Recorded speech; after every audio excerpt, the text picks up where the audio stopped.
What is going on, everybody? David Productions 345 here. You guys see him outside right now. It is very nice temperatures right now. It is about 35 degrees, 40 degrees out. Yeah, so it's about 40 degrees outside, and I was like, do you know what? Let me film this video outside because it's gonna be a perfect day for it. Alright guys, in this video I'm going to be explaining to you guys the pros and the cons of owning an all-wheel drive Hemi, including a Charger or a 300. So the all-wheel drive Hemi Chargers and 300s were made from 2007 to 2014. So I'm going to be basically explaining those ones. The newer ones, they're Pursuits, so I'm not going to talk about that. I mean, they're kind of similar, but they're also different. I'm not going to mention the Pursuits because they have way different features than the civilian models. They're not as optioned out, the seats are not as comfy. So without further ado guys, let's get right into this video. So we're going to start this video off for the pros guys. So some of the reasons why you might want to get an all-wheel drive Hemi is for the added traction that the all-wheel drive system gives you. So any other regular Charger is rear-wheel drive only, which means the power will only be for the rear two wheels right here. So if you want an all-wheel drive Hemi, obviously you're looking for more traction, and that's the first pro that I want to mention. Nothing else really to talk about there, just more traction because you have traction at all four corners, so you won't be spinning your tires as much unless you floor it and your car is in the rear-wheel drive mode. So that's one of the things I want to mention. The second pro I want to mention is slightly better performance. So if you guys don't know, if you guys have not seen my video, I did an all-wheel drive versus rear-wheel drive video based on performance, and the all-wheel drive model won by a little bit. It's like 0.2 seconds, but it is mentioned that if you have more power, like if you have like over the stock amount of power, obviously there'd be a way more difference because your tires will spin a lot more if you have more power. So say for example, for right here, my power output right now guys, some people say it's 330. Honestly, I don't know the exact number, but I do know it's a little bit higher than stock, but still I'm close to stock levels, so my performance is basically the same because my rear wheels are not spinning as much because they don't have that much power. So just that the performance can vary based on your power levels, but the all-wheel drive will generally perform better. It'll have a better 0 to 60 test and acceleration test from a stop. From rolls, it depends. I haven't really tested that out too much, but probably just a little bit better as well. So that's my second pro. Next pro I want to mention, this car is more safe in bad weather because it has the power in the front just like it has power in the back. Only difference is the power is split 38-62, so it's a rear-wheel drive biased vehicle, which I'll get into later on in the pros. Just wanted to mention that. So basically, if it's raining out or it's snowing and you want to drive your car like I do during the winter time, you can definitely do that. Throw some winter tires on. I still have mine. Need to change mine out soon to my all seasons, but it still has power in the front, which is great because you can drive this car year round. So that is the third pro. The fourth pro is actually, going back to the last point, this is a rear-wheel drive biased all-wheel drive, which means it'll still kind of perform like a rear-wheel drive car because 62% of the torque is in the back and 38% is from the front. So it'll still perform like a rear-wheel drive biased all-wheel drive vehicle, so it'll still be fun. So nothing really else to talk about there. You'll still have some fun in the car. Obviously rear-wheel drive cars are fun, so the fact that you have all-wheel drive as well is amazing. So that's the fourth pro. The fifth pro guys is actually combining the fact that it's a V8 and an all-wheel drive vehicle. There are not many vehicles like that, and at this time I'm trying to think of maybe some kind of Benz or something like that, because these cars are actually built on the Benz platform. Forget the exact one. I think it's like an E-Class from the same year, but there's not many cars guys with V8 and all-wheel drive.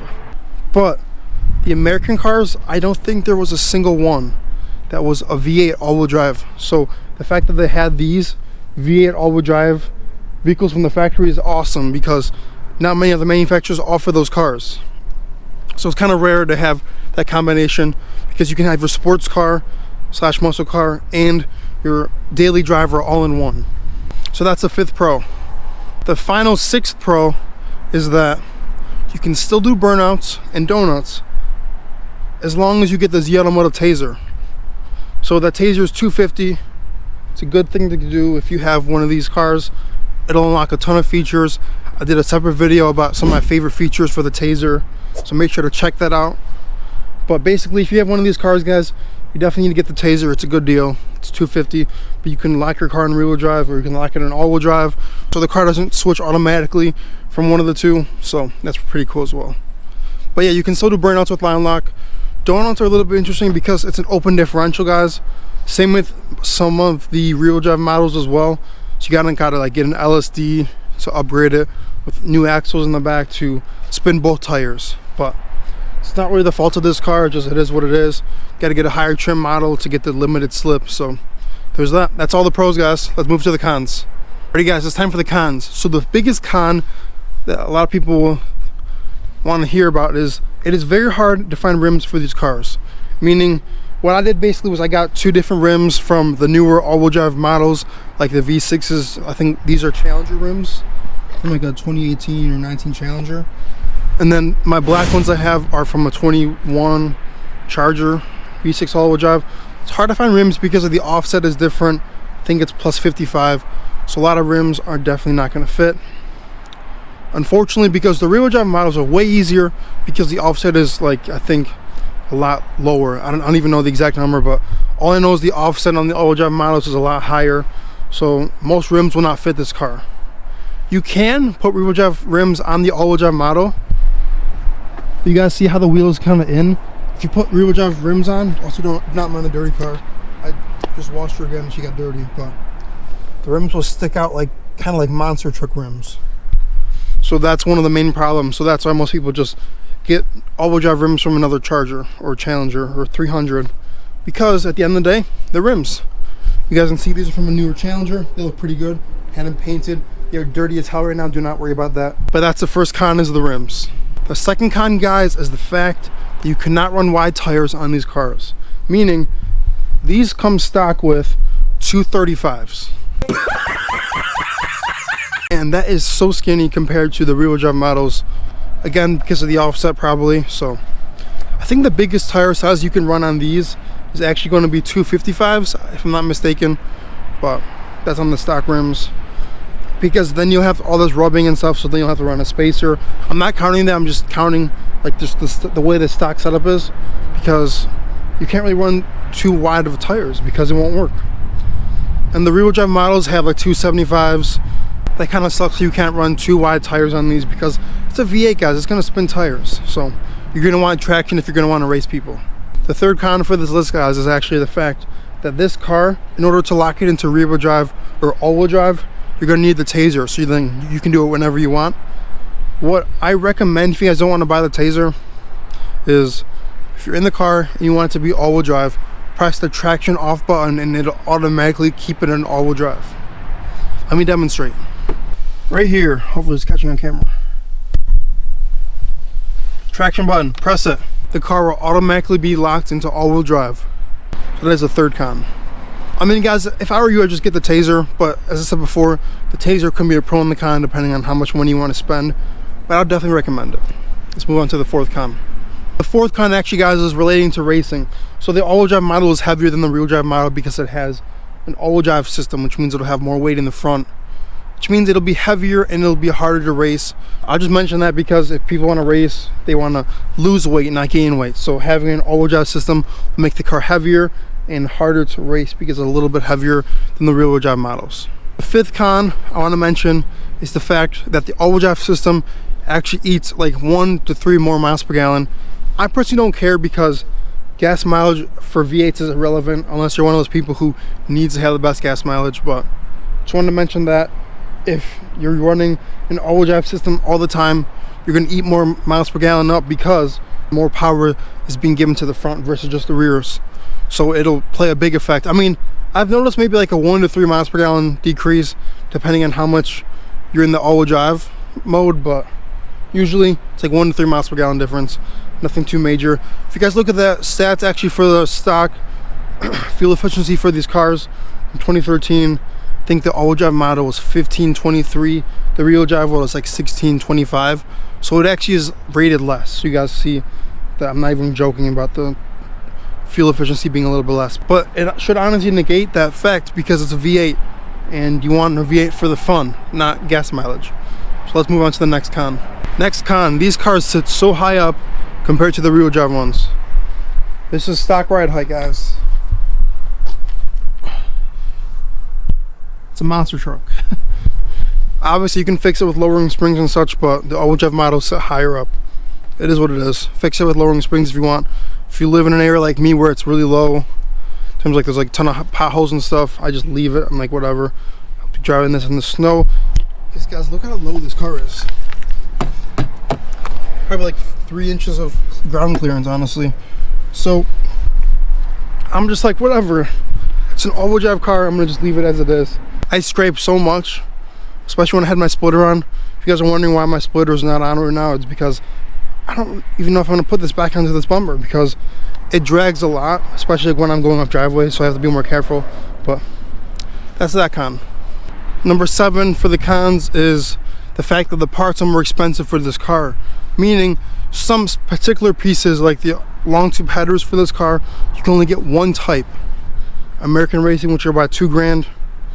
There's also some other people saying you can like modify the passenger sides for some models, but honestly, if you guys just want plug and play parts, there's only one option for long tube headers, which sucks. $2,000 is a lot. Shorty headers are cheaper. Kind of sucks. Like some of the parts you got to pay extra for because of the all-wheel drive system, like because it has to clear the passenger side because I think the transfer case is in the way. The 8th con is actually, it's harder to find these all-wheel drive Hemis, guys. Not many people got them. They weren't really high in demand as people thought they would be, so it's harder to find them, which means to get your exact options you want, like if you want red interior and red outside like I have, probably have to look a lot longer to find it. This car I was lucky enough to find them in my local area, but a lot of people are saying it's harder to find these cars, which makes sense. Obviously Dodge stopped making them in 2014, so this generation of them only had 11, 12, 13, 14, 4 years going on where all-wheel drive and the Hemi were paired. So it's hard to find these cars, guys, so that's one of the cons there. If you're looking for one of these cars, it's going to take a little bit longer to find the exact spec you want. The last con actually, guys, is the fact that these are only offered from 2007 to 14, which means if you want this generation of them, you got 4 years to look for them.